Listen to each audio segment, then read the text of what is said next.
ऐसा लगने लग गया था कि चू फेंग अब मर चुका है। इस वजह से सारे के सारे लोग बहुत ज्यादा उदास हो जाते हैं। उनको समझ नहीं आ रहा था कि चू फेंग कैसे मर सकता है। केन्यू तो बेहोश हो चुकी थी, तो उसको इलाज करने के लिए ले जाया जाता है और लिटिल फेरी तो उससे भी ज्यादा पागल हो जाती है, क्योंकि हमें पता चलता है कि लिटिल फेरी माँ बनने वाली है यूनची के बच्चे की। तो जैसे उसके आइस इमॉर्टल पैलेस वालों को इस चीज के बारे में पता चलता है, वो बहुत ज्यादा गुस्सा हो चुका था कि आखिर लिटिल फेरी इस तरह की घटिया हरकत कैसे कर सकती है। वो लिटिल फेरी को अपने बच्चे को मार देने के लिए कहते हैं, लेकिन लिटिल फेरी इसके लिए तैयार नहीं होती कि मैं मर जाऊंगी, मुझे फर्क नहीं पड़ता, लेकिन मेरा बच्चा जिंदा रहेगा। इस वजह से आइस इमॉर्टल पैलेस वालों ने लिटिल फेरी को अपने महल के अंदर से भगा दिया था कि जब तुम हमारी बात नहीं मानती तो हमें तुम्हारी कोई जरूरत नहीं है। इस वजह से लिटिल फेरी वहां से चली जाती है, जिसके बाद यहाँ से ये एपिसोड शुरू होता है। तो इस एपिसोड की शुरुआत में हम उसी स्वॉर्ड प्रिजन का सीन देखते हैं जहाँ पर उस डीमन को कैद करके रखा गया था, और यहीं पर होता है यूनची, जो कि अभी पूरी तरह से बेहोश था। कोई गारंटी नहीं कि वो जिंदा है या फिर वो मर चुका है। एकदम खून से लथपथ वो होता है, लेकिन तभी उसके इविल गॉड की पावर एक्टिवेट होती है, जो हल्की हल्की यहाँ पर यूनची के अंदर जान डाल रही थी। इस वजह से यूनची होश में आ जाता है, लेकिन होश में आने के बाद वो खड़ा नहीं होता, क्योंकि जैस्मिन ने उसे कह दिया था कि तुम्हारे पीछे जो वो डीमन मौजूद है ना, उसको पता चला कि अगर तुम होश में आ चुके हो तो पक्का वो तुम्हें जान से मार डालेगा, इसलिए थोड़ा सा सब्र करो। जैस्मिन यूनची से कहती कि तुम अपनी सारी पावर को इकट्ठा करो, सारी मिस्टिकल पावर को एक साथ जमा करो और इस तरह का अटैक तैयार रखो कि अगर ये डीमन तुम्हारे ऊपर अटैक कर रहा था तुम उसका जवाब दे सको,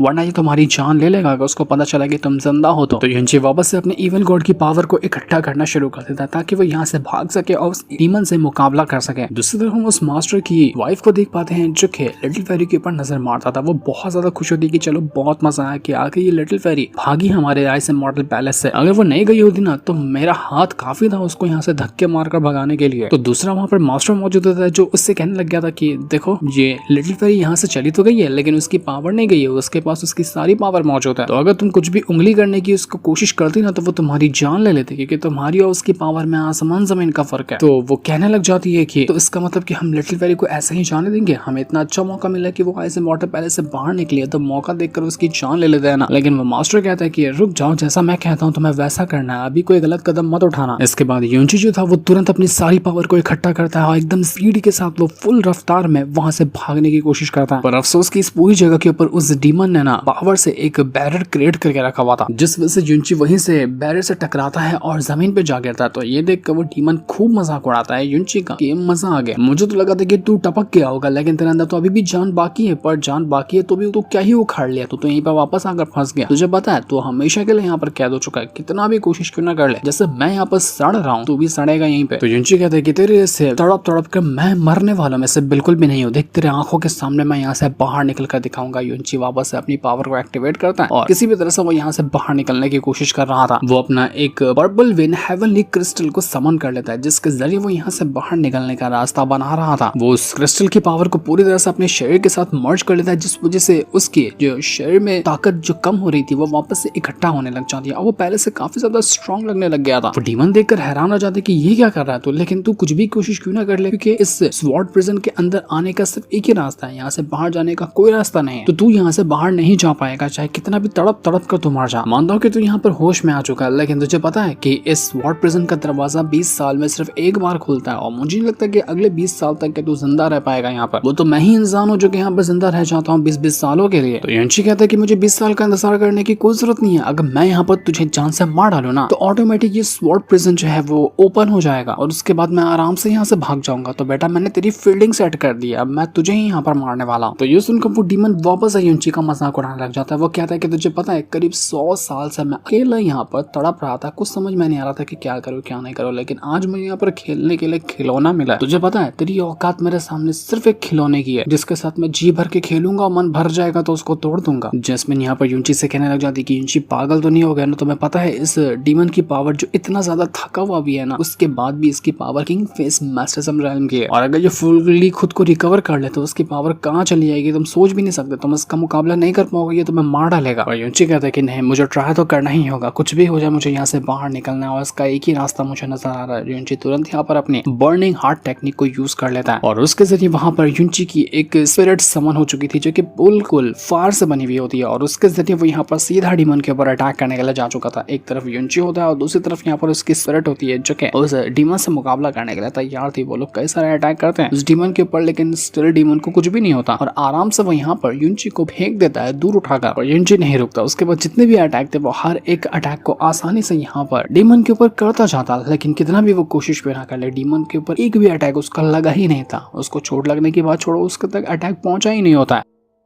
वो यूनिची से कहता है कि क्या हुआ बच्चे, बड़ा उछल रहा था ना, उछलना तेरा कम हो गया क्या? देख ले, मुझे अभी तक एक खरोच नहीं दे पाया तू, और तूने अपने काफी सारी पावर को ऑलरेडी यूज कर लिया है, लेकिन तेरी दाद देनी पड़ेगी, क्योंकि ना जिस तरह के तू अटैक कर रहा है उस तरह के अटैक करना सिर्फ स्पिरिचुअल फेस्ट मैसेजम लेवल के बंदे की ही औकात होती है। तो उस लेवल के बंदे जैसे यहाँ पर फाइट करके दिखा पा रहा है, जो चीज तूने मुझे करके इम्प्रेस कर दिया है। मानना पड़ेगा जब तू जोश में आता तो किसी भी चीज को कर जाने के लिए तैयार हो जाता है, लेकिन फिर भी अफसोस कि तू यहाँ पे मेरा कुछ भी नहीं बिगाड़ सकता। जैस्मिन यहाँ पर यूनिची से कहने लग जाती कि यूनिची, मैंने तुम्हें पहले ही कहा था ना कि तुम इसका मुकाबला नहीं कर पाओगे, वो बैठा बैठा भी तुम्हें हरा देगा, इतना ज्यादा स्ट्रॉन्ग है वो। लेकिन हैरानी वाली बात यह है कि वो तुम्हें मारना नहीं चाहता। अगर वो तुम्हें मारना चाहता ना तो पक्का वो तुम्हें काट कर रख दिया होता। वो तुम्हें अंदर भी लाया है, अंदर लाने के बाद भी उसने तुम्हें नहीं मारा। ये मत सोचो कि तुम अपने आप बच चुके, बल्कि उसने तुम्हें मारा ही नहीं है। तो यूनिची उस डीमन से कहने लग जाता है कि आखिर तुम मुझे बचा क्यों रहे, तुम मुझे मारना क्यों चाह रहे हो? मैं तो तुम्हें मारने की कोशिश कर रहा हूँ, तुम भी मुझे मारो। तो यहाँ पर वो डीमन कहने लग जाता है कि जिंदगी में पहली बार मैं किसी शरीफ इंसान से मिला हूँ, ऐसे इंसान से जो दूसरों के लिए अपनी जान खतरे में डाल सकता है। मैंने देखा कि तुम उस युवान को बचाने के लिए अपनी जान खतरे में डालकर यहाँ पर आ गए, और तुम्हें यहाँ पर लाने के बाद जो मैंने तुम्हें थोड़ी सी तकलीफ दी ना, उससे मुझे बुरा लग गया, क्योंकि मैं हमेशा से जिंदगी में लाखों लोगों को मार चुका हूँ, लेकिन जिसको मैंने मारा वो एक नंबर के घटिया लोग थे। लेकिन तुझ जैसे शरीफ इंसान को मार करना मुझे बुरा लगा, और जब तू यहाँ पर जिंदा बचा हुआ है, मुझे तो लगा था कि तू मर ही जाएगा, लेकिन अच्छी बात है कि तू बच गया। तो अब तू बच गया तो मैं तुझे दोबारा क्यों ही मारूं, क्यों वापस से वो गिल्ट अपने ऊपर लूं? इसलिए मैं तुझे नहीं मारूंगा। तुझे ट्राई करना है मुझे मारने का तो करते रहे, लेकिन मैं तुझे नहीं मारने वाला, क्योंकि मेरी नजर में तू अच्छा इंसान है। तो यूनिची कहता है कि माफ करना डीमन, लेकिन मेरे पीछे बहुत सारे लोग हैं जिनको मुझे बचाना है, और कई सारे लोग हैं जो मेरे आने का इंतजार कर रहे होंगे, तो उनके खातिर मुझे यहाँ से बाहर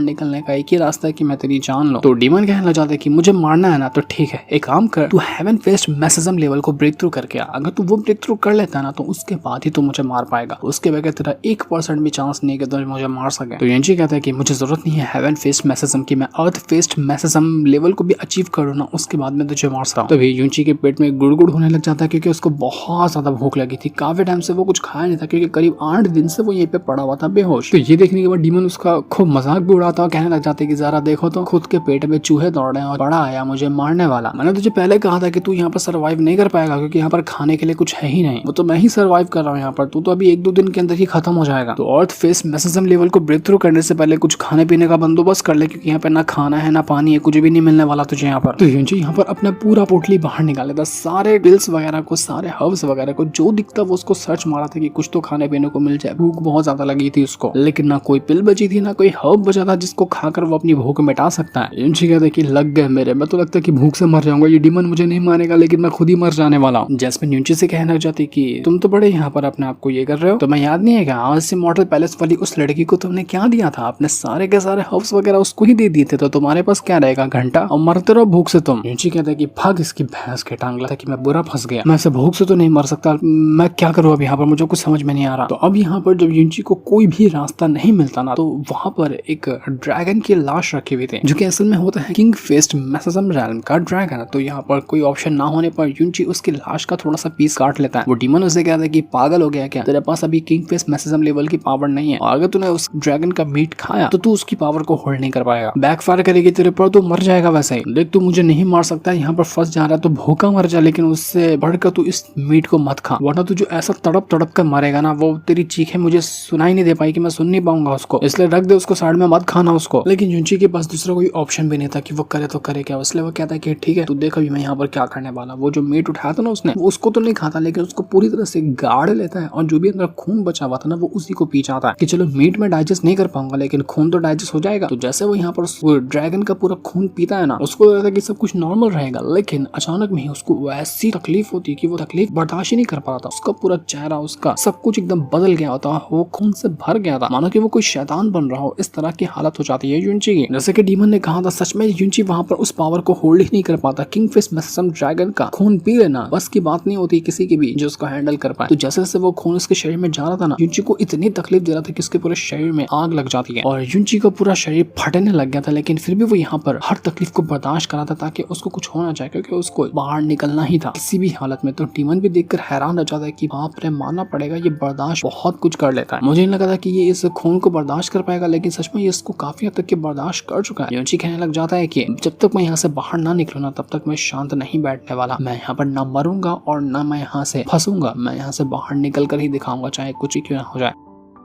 तो ये देखने के बाद वो डीमन कहने लग जाता है कि ठीक है, मैं भी देखता हूँ कि तू ये काम कैसे कर लेता है। लेकिन तभी यहाँ पर उस डीमन को नजर आता है कि जो भी खून अभी यहाँ पर ड्रैगन का युनची ने पिया था ना, वो युनची के शरीर में जाकर स्टेबल हो रहा है। मतलब जितनी तकलीफ देना था वो तकलीफ हो गई, लेकिन अब यहाँ पर युनची मरा नहीं बल्कि स्टेबल होने लग गई वो खून की पावर उसके शरीर के अंदर। और ये जैसे ही ये पावर स्टेबल होने लगती है युनची के शरीर में, तो वो एक अजीब सी पावर को एक्टिवेट कर पाता है, जो कि काफी ज्यादा मिस्टीरियस लग रही थी। और उस पावर का नाम था great way of Buddha art. जैसे बुद्धा कोई आर्ट होता है ना, उस तरह की पावर उसके अंदर एक नई पावर एक्टिवेट होने लग गई थी। जब ड्रैगन की पावर युनची की पावर के साथ मर्ज हुई, तो इस वजह से ये नई पावर का जन्म हुआ था। और ये जो बुद्धा आर्ट होता है ना, ये किसी के भी शरीर को रिस्टोर करने में काम आता है। मतलब जब वो ड्रैगन की पावर और इविल किंग की पावर आपस में टकराई ना, तो उसने एक ऐसी पावर को क्रिएट किया जो कि किसी के भी शरीर को फिक्स कर सकती है। युनची को जितनी भी चोटें लगी थी, जितना उसको भूख प्यास लगी थी, तो उसको तो साइड ही कर दो, वो तो एक पल के अंदर ठीक हो गया था। लेकिन जितने भी कमजोरी आई थी युनची को, वो सब कुछ ठीक होने लग गया था। युनची रिकवर कर पा रहा था अपने आप को। शुरुआत में जितनी भी तकलीफ उसने झेली, उस खून को पीने के बाद वो सारी की सारी तकलीफ अब खत्म हो चुकी थी। और अब यहाँ पर युनची एक नई पावर को महसूस कर पा रहा था, जिस वजह से उसको बहुत अच्छा लग रहा होता है। वो उस पावर के अंदर पूरी तरह से घिर जाता है। उसको समझ नहीं आ रहा था कि आखिर उसके साथ हो क्या रहा है। और ये पावर यहाँ पर युनची को इतना ज्यादा पावर और प्रोवाइड कर देती है कि ऐसा लग रहा था कि बस वो अपना यहाँ पर ब्रेक थ्रू करने वाला है। युनची यहाँ पर भी नहीं रुकता। अभी तो पिछली बार उसने सिर्फ खून पिया था ड्रैगन का, अब वो उसका मीट भी खा जाता है कि अब मैं मीट को खाकर देखता हूँ कि इससे मुझे कितनी पावर मिलती है। उस खून ने तो मुझे काफी हद तक के स्ट्रॉन्ग बना दिया। अब यहाँ पर मीट की बारी। तो जैसे वो मीट खाता ना, वापस से उसको फिर से तकलीफ शुरू होने लग जाती है। वो वापस से तकलीफ को झेलता, क्योंकि उसको पता था कि अगर थोड़े टाइम तक वो तकलीफ को झेल लेना, तो वो पावर उसके शरीर में स्टेबल हो जाती है और उसके बाद वो उसकी पावर को इंक्रीज करती है। तो नजारा देखकर यहाँ पर डीमन की भी हालत खराब होने लग जाती है कि यार ये बंदा है कि क्या है, ये क्या कर रहा है, इसको तकलीफ से डर नहीं लगता क्या? ऐसा लग रहा है कि सच में ये मुझे मार डालेगा। ये इतना लो रैंक पे होने के बावजूद भी मुझसे लड़कर मुझे मार सका। ये इतना ज्यादा तकलीफ को बर्दाश्त करने वाला हिम्मत वाला बंदा है ये। तो इसी तरह से युनची अपनी कल्टीवेशन करने में लगा हुआ था। ड्रैगन की पावर को वो यूज करता, उसके जरिए वो अपनी पावर को बढ़ा रहा था। इसके बाद अगले सीन के अंदर हम यहाँ पर युनची की आंटी को देख पाते हैं और उसके ग्रैंडपा भी वहाँ पर मौजूद थे। उसी के साथ साथ जितने भी युनची के दोस्त वगैरह थे, जितने भी उसके चाहने वाले थे, वो सभी यहाँ पर उसको लेकर बहुत ज्यादा टेंशन में होते हैं, क्योंकि सभी को लग रहा था कि युनची मर चुका है और अब वो कभी लौट कर नहीं आएगा। इस वजह से सभी एकदम ज्यादा उदास होता है। सभी लोग यहाँ उदास थे। तो वो जो लिटिल फेरी होती वो भी अब अकेले जंगल में आ चुके थे, क्योंकि उसको महल से भगा दिया गया था ना, तो वो अकेले आ चुकी थी। और जब वो आगे बढ़ रही होती कि तभी कुछ बंदे वहां पर आकर पहुंच जाते हैं जो उसके ऊपर अटैक करने लग गए थे। लिटिल फेरी देखकर हैरान हो जाती है कि आखिर ये लोग कौन है और ये लोग मुझ पर अटैक क्यों करे, मैंने तो उनका कुछ भी नहीं बिगाड़ा है। वो अपने आप को तो बचाती है और साथ ही साथ अपने बच्चे को भी बचाने की कोशिश कर रही थी कि कहीं अटैक लगने की वजह से उसको बच्चे को कुछ तकलीफ ना हो जाए। लिटिल फेरी उन लोगों से कहने लग जाते हैं कि आखिर तुम लोग हो कौन, तुम्हें यहाँ पर भेजा किसने मुझे मारने के लिए? तो वो लोग कहने लग जाते हैं कि तुमने किसी ऐसे इंसान को ऑफेंड कर दिया जिसको तुम्हें ऑफेंड नहीं करना चाहिए था, इसी वजह से उसने यहाँ पर हमें भेजा तुम्हें मारने के लिए। तो अफसोस की बात है कि आज तुम यहाँ पर एक सिंगल पीस में तो नहीं जा पाओगे, हम तुम्हारे टुकड़े करने वाले हैं। वो लिटिल फेरी को मारने की कोशिश करते हैं और लिटिल फेरी बेचारी अपने आप को बचाने में लगी हुई थी। उसको अपनी फिक्र नहीं थी, लेकिन अपने बच्चे की फिक्र थी। तो वो उसी को बचाते हुए वहां से भाग रही होती है, बार बार अपने आप को बचाने की कोशिश करती है, लेकिन फिर भी इतना आसान नहीं होने वाला था उसके लिए ये चीज। तो इसके बाद हमें सीधा 6 महीने बाद का सीन दिखाया जाता है। बताया नहीं जाता कि लिटिल फेरी जिंदा भी है या फिर उसको कुछ हो गया, लेकिन 6 महीने पूरे होने के बाद भी हम युनची को देख पाते हैं जो कि आराम से अपनी कल्टीवेशन कर रहा था। उसको अपनी कल्टीवेशन किसी भी तरह से कंप्लीट करनी थी ताकि वो अपना ब्रेक थ्रू कर सके। ब्रेक थ्रू करने के बाद वो उस डीमन को मारेगा और डीमन को मारने के बाद वो यहाँ से बाहर निकलेगा। तो यही एक सिंपल टारगेट था युनची का, जिससे वह किसी भी हालत में पूरा करना चाहता है। तो इस वजह से वो अपनी मेहनत में लगा होता है। उसको किसी भी हालत में अपना ब्रेक थ्रू करना था। वो ब्रेक थ्रू करने के बहुत करीब भी आ चुका था। देखते ही देखते ये जो युनची होता है उसका ब्रेक थ्रू कंप्लीट हो जाता है और यहाँ पर वो अर्थ फेस्ड मैसेजम लेवल पे पहुंच चुका था। डीमन भी देखकर हैरान हो जाता है कि बात तो सही है, तुम सच में बहुत हिम्मत वाले हो, तुमने 6 महीने के अंदर ही अपना अर्थ फेस्ड मैसेजम रन को ब्रेक थ्रू कर लिया। मुझे नहीं लगा था कि इतनी आसानी से तुम ये काम कर पाओगे। तो युनची कहने लग जाता है कि ठीक है, तुम अब यहाँ पर काम पूरा हो चुका है ना, तो तुम मरने के लिए तैयार हो जाओ। मैंने तुम्हें कहा था कि अर्थ फेस्ड मैसेजम लेवल पे होने के बावजूद भी मैं तुम्हारी जान ले सकता हूँ, तो मैं तुम्हारी जान लेने के लिए तैयार हूँ। युनची तुरंत चला जाता है उस डीमन के साथ फाइट करने के लिए। और अब डीमन और युनची के बीच में एक कमाल का बैटल शुरू हो चुका था, जहाँ पर युनची उस डीमन के ऊपर अटैक करता है तो डीमन भी यहाँ पर युनची के ऊपर अटैक करने में लगा हुआ था। दोनों एक दूसरे के ऊपर अटैक करते हैं, लेकिन इस बार यहाँ पर वो डीमन जो होता है वो थोड़ा सा कमजोर नजर आ रहा था, क्योंकि पिछली बार तो युनची उतना ज्यादा स्ट्रॉन्ग नहीं था, उसने ब्रेक थ्रू नहीं किया था उस डीमन से जब फाइट कर रहा था तो, लेकिन इस बार वो ब्रेक थ्रू कर चुका था। इस वजह से उसका उस डीमन के साथ फाइट करना उतना ज्यादा मुश्किल नहीं हो रहा होता है। इस वजह से जितने मौके मिलते हैं वो मौके का फायदा उठाते हुए उस डीमन को खूब मारता। तो ये देख कर यहाँ पर डीमन हैरान रह चुका था कि सच में ये बंदा तो भड़क चुका, कहीं सच में मेरी जान ना ले ले, मेरी तो ऐसे ही हालत खराब हो रही है। युनची अपने फिनिक्स गॉड की पावर को भी एक्टिवेट कर लेता है, क्योंकि हमें पता है कि युनची के पास फिनिक्स गॉड की भी पावर है। वो फिनिक्स गॉड की पावर को भी एक्टिवेट कर पा रहा था, फिनिक्स फ्लेम को भी यूज कर पा रहा था, जो कि इससे पहले वो कभी नहीं कर पाता था। लेकिन अब वो यहाँ पर फिनिक्स फ्लेम को यूज करने में उसको कोई दिक्कत नहीं आ रही थी। तो इसी वजह से वो डीमन और जैस्मिन दोनों हैरान रह चुके थे कि युनची तो सच में पहले से बहुत ज्यादा स्ट्रॉन्ग हो चुका है, इतना कि जितना हमने सोचा भी नहीं था कि 6 महीने के अंदर वो स्ट्रॉन्ग हो जाएगा। तो युनची अपनी हिम्मत और ताकत के बलबूते पर यहाँ उस डीमन के ऊपर कई सारे अटैक करता है, और सच में वो यहाँ पर कुछ अटैक करने में कामयाब भी रहा था, जिस वजह से उस डीमन का शरीर कटता है, उसको कई सारी जगहों से खून निकलने लग गया था। वो डीमन कहना चाहता है कि मैंने बिल्कुल भी नहीं सोचा था कि ये जो बच्चा है इतना ज्यादा कमाल का बन जाएगा और ये सच में मेरी जान लेने के ऊपर तुल जाएगा। लगता है कि जब तक मुझे मारेगा नहीं तब तक शांत बैठने वाला नहीं है ये। तो युनची कहता है कि अभी तो सिर्फ एक ही नॉर्मल सा अटैक किया ना, अभी और भी बहुत सारे अटैक करने तुम्हारे पर बाकी है, तो मेरे सारे अटैक को खाने के लिए तैयार हो जाओ। युनची एक के बाद एक करता है कई सारे अटैक करता है उस डीमन के ऊपर, और अब यहाँ पर वो फुल कॉन्फिडेंस के साथ अटैक कर रहा था। उसको पता था कि वो डीमन को मार सकता है, तो वो यहाँ पर जितने अटैक करता ना डीमन की हालत खराब होने लग गई थी। लेकिन युनची यहाँ पर हार नहीं मानता, वो हर बार अलग अलग अटैक का यूज करता है और एक बार में वो अटैक करके रुकता नहीं, अंधाधुंध अटैक करता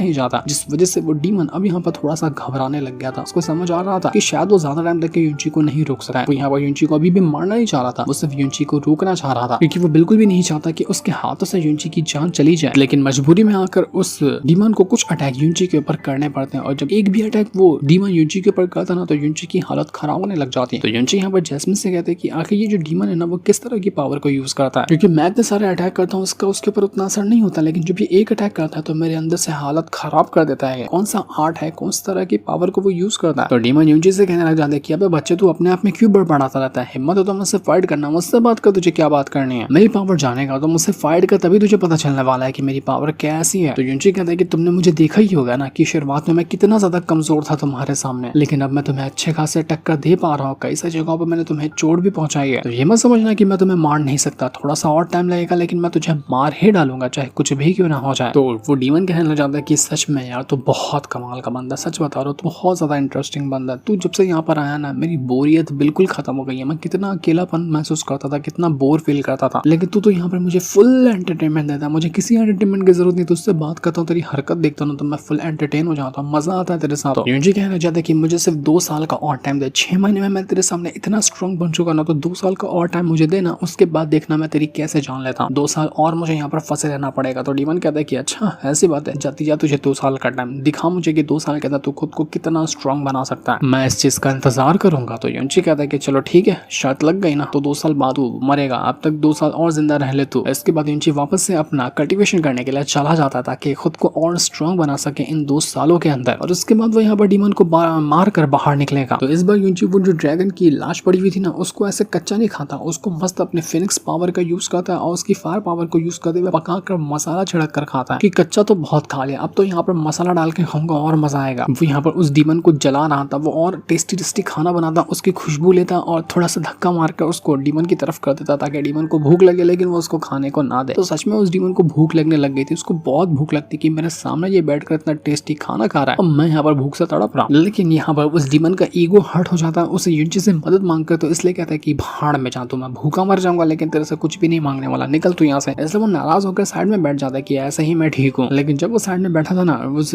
डीमन को ऐसे उदास देखकर युनची को थोड़ा सा बुरा लगने लग जाता है कि ये सही नहीं कर रहा हूँ मैं। इस वजह से वो उस मीट का टुकड़ा लेकर आता है डीमन के पास और कहता है कि लो खा लो इसे, तुम कुछ भी क्यों ना हो लेकिन तुमने मुझे मारने की कोशिश अभी तक के नहीं की ना, इसलिए मेरा फर्ज बनता है कि मैं तुम्हारे लिए भी कुछ करूँ। तो तुम मेरे सीनियर लगते हो, इस वजह से मैं तुम्हें कुछ दे रहा हूँ, तो मेरी तरफ से इसको एक्सेप्ट करो। दुश्मनी में नहीं दे रहा हूँ, मैं अपनी तरफ से दे रहा हूँ तुम्हें, ये तो खा लो इसको। ये सुनकर वो जो डीमन था वो काफी ज्यादा खुश तो होता है, लेकिन फिर भी वो उसे कहना चाहते कि क्या तुम मुझ पर तरस खा रहे हो, क्या तुम्हें मैं मजबूर लग रहा हूँ जो तुम यहाँ पर मुझे खाना ला कर दे रहे हो। तो युनची कहते कि तुम ऐसा समझ तो सकते हो कि हाँ तुम मजबूर हो, क्योंकि तुम वैसे भी मजबूर ही हो ना, तुम थोड़ी ना अपने से खाना वाना ढूंढ सकते हो, मैं तो यहाँ पर आजाद हूँ, मेरे में चेन थोड़ी बंधी हुई है, तो मेरा फर्ज बनता है कि जो भूखा है मैं उसकी मदद करूँ, इसलिए मैं तुम्हें यहाँ पर खाना ला कर दे रहा हूँ। देखो आखिरी बार कह रहा हूँ, नहीं कहोगे तो मैं तुम्हारे सामने यहीं पर बैठकर इसको खा जाऊंगा। तो डीमन कहता है कि ला ठीक है दे दे, हम दोनों की जिंदगी की वैसे भी लगी पड़ी है, दोनों के दोनों यहाँ पर फंसे हुए, तो हम दोनों की किस्मत भी एक जैसी है, तो खाना भी एक जैसा खाना चाहिए ना, मैं अब खा रहा हूँ तेरा खाना। वो मस्त मजे से वहाँ पर वो खाना खाने लग जाता है। युनजी को भी अच्छा लगता है कि चलो कम से कम मना तो लिया मैंने इस डीमन को खाने के लिए, उसको भी तो कुछ खाने के लिए मिला, वरना भूखा कब से रहता, लेकिन ये कुछ मांगता नहीं। तो खाने के बाद वो जो डीमन था वो यहाँ पर युनजी से कहना चाहता है कि बच्चे तुझे पता है मेरा नाम है युनकांग हाई, और मैंने जिंदगी में किसी का भी एहसान नहीं लिया है सिवाय तेरे, तेरा एहसान है मुझ पर जो तूने मुझे खाना ला कर दिया, मैं तेरा ये एहसान जिंदगी भर याद रखूंगा, कभी भी इसको नहीं भूलूंगा। तुझे किसी भी चीज के लिए जरूरत होगी ना तो मुझे बताना, मैं तेरे लिए वो करूंगा, जो मुझे भूखे का पेट भर सकता है उसके लिए मैं कुछ भी करने को तैयार हूँ। तो ये सुनकर युनची बिल्कुल हैरान रह जाता है कि क्या तुम सच कह रहे हो, तुम्हारा भी सरनेम युन है क्या? युनकांग हाई तुम्हारा नाम है, मेरा नाम युनची है, मेरा भी सरनेम युन से ही आता है, लेकिन ऐसा कैसे हो सकता है कि हम दोनों का सरनेम एक हो? युनची तो बिल्कुल हैरान रह चुका था, लेकिन आखिर दोनों का सरनेम एक जैसा क्यों है, क्या कनेक्शन है दोनों के बीच में, ये चीज तो अभी हमें नहीं दिखाई जाती। हो सकता है कि ये चीज हमें नेक्स्ट एपिसोड के अंदर पता चले कि आखिर दोनों का कनेक्शन कैसा बन गया। तो इस सीन के साथ ये वाला एपिसोड यहीं पर एंड हो जाता है। Thanks for